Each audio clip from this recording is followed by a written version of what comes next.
কাব্য, হাফিজ খানের রুবায়াত কিংবা রামের মাস্তাবি এসব ছাড়া বিশ্ব সাহিত্য অচল। ইরানি স্থাপত্য, চিত্রকলা হাজার বছর ধরে দিশা দেখাচ্ছে মানব সভ্যতাকে, যা ইরানের সাহিত্য ও সংস্কৃতিকে ব্যাপক সমৃদ্ধ করেছে। হালের নিয়মে দ্রুত ছড়াচ্ছে বিশ্ব চলচ্চিত্রকে। গণিত, চিকিৎসা ও আকাশবিদ্যার এক অন্যান্য স্থান ইরান। প্রিয় দর্শক, আজকে আমরা জানব এশিয়া মহাদেশের একটি দেশ, পার্সিয়ান সাম্রাজ্যের কেন্দ্রবিন্দু ইরান সম্পর্কে। ভিডিওটি না টেনে শেষ পর্যন্ত দেখার অনুরোধ রইল। সাথে আছি আমি মিতা মাহমুদ। ইরানের ইতিহাস হলো সামগ্রিকভাবে বৃহত্তর ইরানের ইতিহাস, যা পশ্চিমা বিশ্বে পারস্য নামে পরিচিত। বৃহত্তর ইরান পশ্চিমে আনাতোলিয়া, বসফরাস ও মিশর, পূর্বে প্রাচীন ভারত ও সিরদরিয়া, উত্তরে পারস্য উপসাগর এবং দক্ষিণে ওমান উপসাগর পর্যন্ত বিস্তৃত। ইরান হলো বিশ্বের প্রাচীনতম চলমান প্রধান সভ্যতার ভূমি। এতে খ্রিস্টপূর্ব ৭০০০ অব্দের ঐতিহাসিক ও নগর বসতির সন্ধান পাওয়া যায়।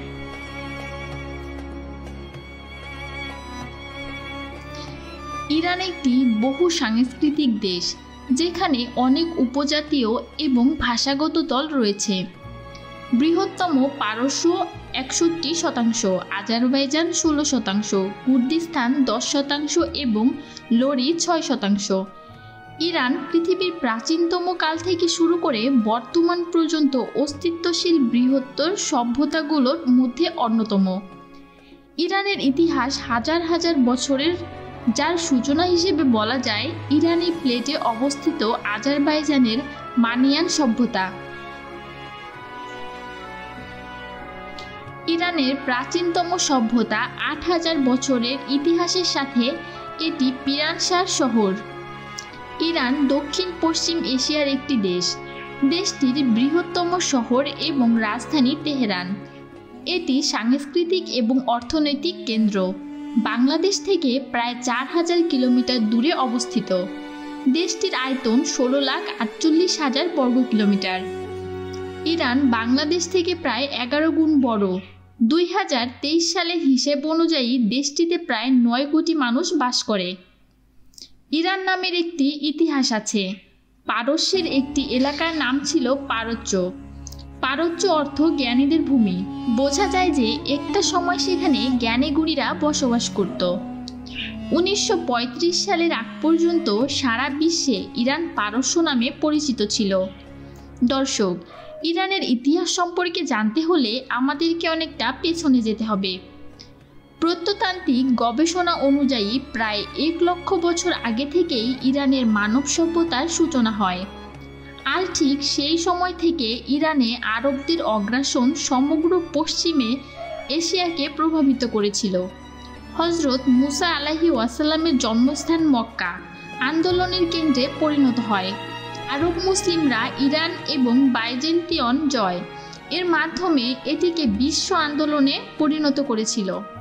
৬২০ সালে বাইজেন্টিয়ান সম্রাট হিরাক্লিয়াস অস্ত্রের ওপর ভিত্তি করে পারস্য সফলতাকে একেবারেই পরিবর্তন করে।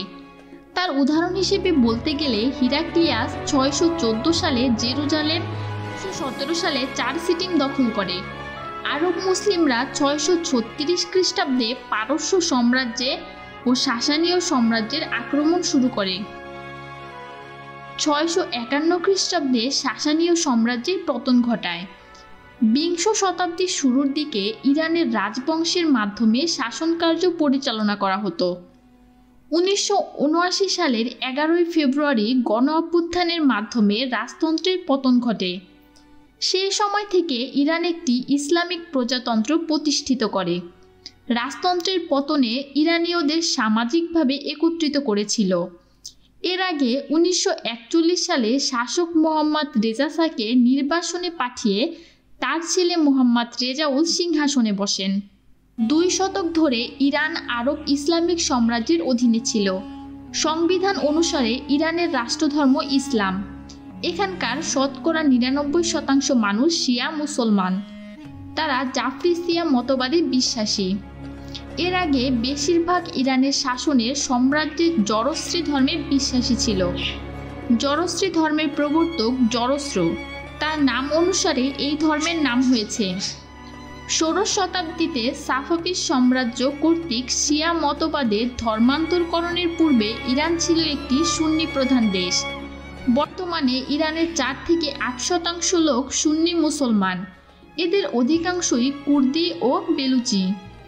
বাকি 2% অমুসলিম সংখ্যালঘু খ্রিস্টান, ইহুদি, বাহাই, মানদীয়, ইয়াজিদি, ইয়ারসানি, জরথুস্ত্র প্রভৃতি সম্প্রদায়ের লোক। ইরানের বৃহত্তম সংখ্যালঘু ধর্ম হল ইয়ারসানবাদ। এটি জরথুস্ত্রবাদের সঙ্গে সম্পর্কিত একটি কুর্দি লোকধর্ম, যার অনুসারী সংখ্যা প্রায় 3 কোটি। ইয়ারসানিরা মূলত গোরানি, কুর্দি ও নির্দিষ্ট লুরুজ জনগোষ্ঠীর লোক এবং তাদের বসবাস কুর্দিস্তান, কোরমানশাহ ও লেরিস্তান প্রদেশে। ইরানে ইহুদি ধর্মের ইতিহাস বেশ প্রাচীন, যা ব্যাবিলন পতনের সময় থেকে শুরু হয়। যদিও বহু ইরানি ইহুদি ইসরায়েলের রাষ্ট্রের জন্ম এবং 1979 সালের ইসলামী বিপ্লবের ফলে দেশত্যাগ করেছিল। এখনও ইরানে প্রায় 8,000 থেকে 25,000 ইহুদি রয়েছে। মধ্যপ্রাচ্যে ইসরায়েলের পর ইরানের সর্বাধিক ইহুদি জনবসতি রয়েছে। অন্যতম সুন্দর প্রত্নতাত্ত্বিক নিদর্শনের পরিপূর্ণ দেশ হল ইরান, যাকে বলা হয় সাংস্কৃতিক মাধুর্যের দেশ। এছাড়াও ইরান সভ্যতার দোলনা নামে খ্যাত। ইরানের রয়েছে 26টি ইউনেস্কো কর্তৃক স্বীকৃত অনন্য স্থাপনা। সংস্কৃতি এবং সাহিত্যে ইরান সেরাদের সেরা। দর্শক, চলুন জেনে আসি ইরানের আরও কিছু নিদর্শন সম্পর্কে। লক্ষ বছরের সাংস্কৃতিক ঐতিহ্যবাহী দেশ ইরান। যদিও দেশটিতে আর্মেনিয়ান, আজারবাইজানি ও ক্ষুদ্র ক্ষুদ্র জাতিগত সংখ্যালঘুদের নিজস্ব সাহিত্য ও ঐতিহাসিক ঐতিহ্য রয়েছে। ইরানের সংস্কৃতি, যা পারসিক সংস্কৃতি হিসেবেও পরিচিত, বিশ্বের অন্যতম প্রভাব বিস্তারকারী সংস্কৃতি। ইরানকে সভ্যতার দোলনা হিসেবে অভিহিত করা হয়। বিশ্বে ইরানের আধিপত্য বিস্তারকারী ভূরাজনৈতিক অবস্থান ও সাংস্কৃতিক কারণে ইরান পশ্চিমে ইতালি, ম্যাসিডোনিয়া ও গ্রিস, উত্তরে রাশিয়া ও পূর্ব ইউরোপ, দক্ষিণে আরব উপদ্বীপ এবং পূর্বে ভারত উপমহাদেশ ও পূর্ব এশিয়ার সংস্কৃতি ও জনগণের উপর প্রভাব বিস্তার করে। ইরানের সাংস্কৃতিক পরিচয় ও এর ঐতিহাসিক দীর্ঘস্থায়িত্বের অন্যতম বৈশিষ্ট্য হল সারগ্রাহী সাংস্কৃতিক স্থিতিস্থাপকতা। শিল্পকলা। ইরানের শিল্প ঐতিহ্য বিশ্বের অন্যতম প্রাচীন, সমৃদ্ধ ও সবচেয়ে প্রভাব বিস্তারকারী এবং এর আওতায় রয়েছে সাহিত্য, সঙ্গীত, নৃত্য, স্থাপত্যকলা, চিত্রাঙ্কন, বুনন, মৃৎশিল্প, হস্তলিপিবিদ্যা, ধাতব ও পাথুরে কর্মসহ অসংখ্য শাখা। ইরানি শিল্পকলা একাধিক পর্যায়ের মধ্যে দিয়ে বিবর্তিত হয়েছে, যা ইরানের অদ্বিতীয় নান্দনিকতার প্রমাণ। পার্সিয়ান সঙ্গীতের বিকাশের ইতিহাস। ঐতিহাসিক যুগের কিংবদন্তি রাজা জমশেদ এই সঙ্গীত আবিষ্কার করেন। ইতিহাসের বিভিন্ন সময়ের নথি থেকে জানা যায় প্রাচীন পারসীয়দের একটি বিস্তৃত সঙ্গীত সাংস্কৃতিক ছিল। ইরানে রয়েছে শিরোজগিরি খাত। লোরেস্তন। লোরেস্তন ইরানের 30টি প্রদেশের একটি। এটি দেশটির পশ্চিমাঞ্চলে জাগ্রস পর্বতমালাতে অবস্থিত। এখানে 17 লক্ষেরও বেশি লোক বাস করে। প্রদেশের রাজধানীর নাম খোররামাবাদ। এছাড়া আরও রয়েছে লুদ মরুভূমি, সিস্তন। 10 লুদ বা লুদ মরুভূমি। ফার্সিতে বলা হয় শূন্যতা সমতল। ইরানের কেরমন এবং সিস্তন ও বালুচেস্তন প্রদেশে অবস্থিত একটি বড় লবণের মরুভূমি। এটি বিশ্বের 33তম বৃহত্তম মরুভূমি। 2016 সালে 17 জুলাই এটি ইউনেস্কোর বিশ্ব ঐতিহ্যবাহী স্থানের তালিকায় অন্তর্ভুক্ত হয়। ফার্সি ভাষায় লুদ শব্দের অর্থ খালি এবং দশদ অর্থ সমতল। এই মরুভূমির তাপমাত্রা 70 ডিগ্রি সেলসিয়াস পরিমাপ করা হয়েছে এবং এটি বিশ্বের সবচেয়ে শুষ্ক ও উষ্ণতম স্থানগুলির মধ্যে একটি। হরমুজ দ্বীপ পারস্য উপসাগর। পারস্য উপসাগর দক্ষিণ পশ্চিম এশিয়ায় অবস্থিত। এটি ওমান উপসাগরের একটি বর্ধিত অংশ। বর্তমান ইরান ও আরব উপদ্বীপের মধ্যে এর অবস্থান। পারস্য উপসাগরের প্রাকৃতিক পরিবেশ অত্যন্ত সমৃদ্ধশালী। মৎস্য চারণক্ষেত্র হিসেবে বা প্রবল রিফ এর ঐশ্বর্যের জন্য পারস্য উপসাগর যেমন বিখ্যাত, তেমনি এটি আবার অবারিত মুক্তা সমৃদ্ধ ঝিনুকে ক্রীদ্ধ। কিন্তু বর্তমানে এর পরিবেশ ভারসাম্য হুমকির সম্মুখীন হয়ে পড়েছে। তেলবাহী জাহাজের নিয়মিত চলাচলে প্রায়শই তেল নির্গত হয়ে এর জলরাশিকে বিষাক্ত করে তুলেছে।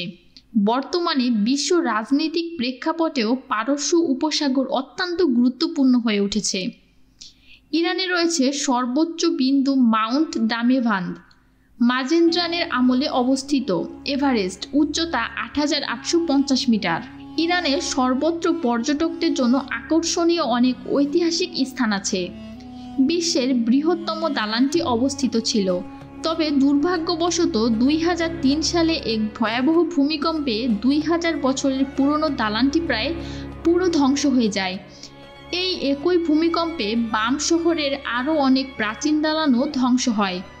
ইরান সরকার এগুলি পুনর্নির্মাণের উদ্যোগ নিয়েছেন। দর্শক, চলুন দেখে আসি ইরানের আরও কিছু পর্যটন অঞ্চল। কোরমানশাহ প্রদেশে রয়েছে বেহিস্তনের শিলালিপি, যাতে পাহাড়ের গায়ে প্রাচীন পারসিক, ব্যাবিলনীয় এবং এলামীয় অক্ষরে অনেক খোদাইকৃত লেখা পাওয়া যায়। গ্রিকেরা ৪০০ খ্রিস্টপূর্বাব্দেও এই শিলালিপিটির উল্লেখ করেছিল। খুজেস্তান প্রদেশে চোগা জনবিল নামে এলামীয় সভ্যতার একটি প্রাচীন কমপ্লেক্স রয়েছে। এটি খ্রিস্টপূর্ব ১৩০০ শতকে নির্মিত হয়েছিল বলে ধারণা করা হয়। ইস্ফারহান শহরের কেন্দ্রস্থলে রয়েছে বিখ্যাত নকশি জাহান ময়দান। এই ময়দানের চারপাশ ঘিরে রয়েছে সাফাভিদ রাজত্বের অনেকগুলি প্রাচীন নিদর্শন, যাদের মধ্যে দক্ষিণের শাহ মসজিদটি অন্যতম। এই শহরে নানা স্থাপত্যকর্ম ও খোদাই কর্মে প্রাচীন পারসিকদের সংস্কৃতি সম্পর্কে অনেক কিছু জানা যায়। এছাড়াও উত্তর পশ্চিম ইরানের সেলতানিয়ে শহরের ধ্বংসাবশেষ দর্শনীয় স্থান। পশ্চিম আজারবাইজান প্রদেশে আছে রাজা সুলাইমানের স্মৃতি বিজড়িত তীর্থস্থান তাকতি সুলাইমান। এছাড়াও ফার্স প্রদেশের তাঙ্গে বোলাগি নামের উপত্যকায় খ্রিস্টপূর্ব প্রায় ৫ সহস্রাব্দ প্রাচীন ১৩০টি মনুষ্য বসতির নিদর্শন বিশিষ্ট গুরুত্বপূর্ণ একটি প্রত্নতাত্ত্বিক স্থান বিদ্যমান। ইরানে মূলত ৩টি ভাষা পরিবারের প্রচলিত: ইরানীয় ভাষাসমূহ, তুর্কীয় ভাষাসমূহ এবং সেমিটীয় ভাষাসমূহ। দর্শক, চলুন দেখে আসি এক নজরে ইরানের বিশ্ব রাজনীতি। ১৯৭৯ সালে আয়াতুল্লাহ খেমেনির নেতৃত্বে ইসলামী বিপ্লবের পর থেকেই আমেরিকার অবরোধের শিকার ইরান। তার উপর পারমাণবিক শক্তি সঞ্চারের দোহাই দিয়ে ইরানকে বিভিন্ন নিষেধাজ্ঞা দিয়ে আরও কোণঠাসা করে রেখেছে যুক্তরাষ্ট্র ও পশ্চিমা বিশ্ব। অন্যদিকে ইউক্রেনে সামরিক অভিযান শুরু করার পর রাশিয়ার ওপর অসংখ্য নিষেধাজ্ঞা আরোপ করেছে পশ্চিমারা। ফলে তারা এখন অর্থনৈতিকভাবে কিছুটা চাপে পড়েছে। এই অবস্থায় রাশিয়ার জন্য আন্তর্জাতিক পরিমণ্ডলে মিত্র খুঁজে পাওয়া জরুরি, আর এই ক্ষেত্রে আদর্শ বাছাই ইরান। আবার ইরানের জন্য ভরসাস্থল হয়ে উঠতে পারে রাশিয়া। সুতরাং দুই দেশেরই অবস্থা প্রায় একই রকম। এই অবস্থায় রাশিয়ার জন্য ইরানের বন্ধুত্বের কোনো বিকল্প নেই। ১৯৯১ সালে সোভিয়েত ইউনিয়নের পতনের পর রাশিয়া ইরান সম্পর্ক উন্নতি হতে থাকে এবং প্রেসিডেন্ট পুতিনের সময়ে তার সর্বোচ্চ উষ্ণতার পর্যায়ে পৌঁছেছে। ইরান ও রাশিয়ার মধ্যে সিরিয়া ইস্যু, নাগর্নো কারাবাখ বিরোধ, ক্যাস্পিয়ান সাগরের আইনি মর্যাদা আনুষ্ঠানিকীকরণ ও দ্বিপাক্ষিক জ্বালানি খাত সহযোগিতা সহ আঞ্চলিক বিভিন্ন বিষয়ে অভিন্ন মত ও স্বার্থ রয়েছে। লেনদেনের ক্ষেত্রে মার্কিন ডলারকে বিদায় জানাতে সম্প্রতি নিজস্ব মুদ্রা রিয়াল ও রুবেল বাণিজ্যিক লেনদেন শুরু করেছে ইরান এবং রাশিয়া। পুতিনের ইরান সফরকালে আমেরিকা সহ পশ্চিমা বিশ্বের উদ্বেগ বহুলাংশে বাড়িয়ে দিয়েছে বিশ্ব রাজনীতির স্মার্ট প্লেয়ার তুরস্কের প্রেসিডেন্ট এরদোগানের একই সময়ে তেহরান সফর। বলার অপেক্ষা রাখে না, ইরানের সঙ্গে তুরস্কের সম্পর্ক খুব একটা উষ্ণ না হলেও শীতল নয়। তবে এ যাবৎ বেশ উত্থান পতনের মধ্যে দিয়ে গিয়েছে এই দুই দেশের সম্পর্ক। মধ্যপ্রাচ্যের প্রধান দুই আঞ্চলিক শক্তিধর অনারব দেশ তুরস্ক ও ইরান। মধ্যপ্রাচ্যে ইরানের গুরুত্বপূর্ণ প্রভাব রয়েছে। দীর্ঘ 3 দশক ইরানের ওপর পশ্চিমা অবরোধ এবং ইরাক যুদ্ধ হওয়ার পরেও সামরিক সক্ষমতার দিক থেকে ইরান মুসলিম বিশ্বে 5ম শক্তিশালী এবং বিশ্বের 17তম শক্তিশালী দেশ। ইরানের প্রতিরক্ষা বিভাগে বর্তমান মোট সদস্য সংখ্যা প্রায় 10 লাখ।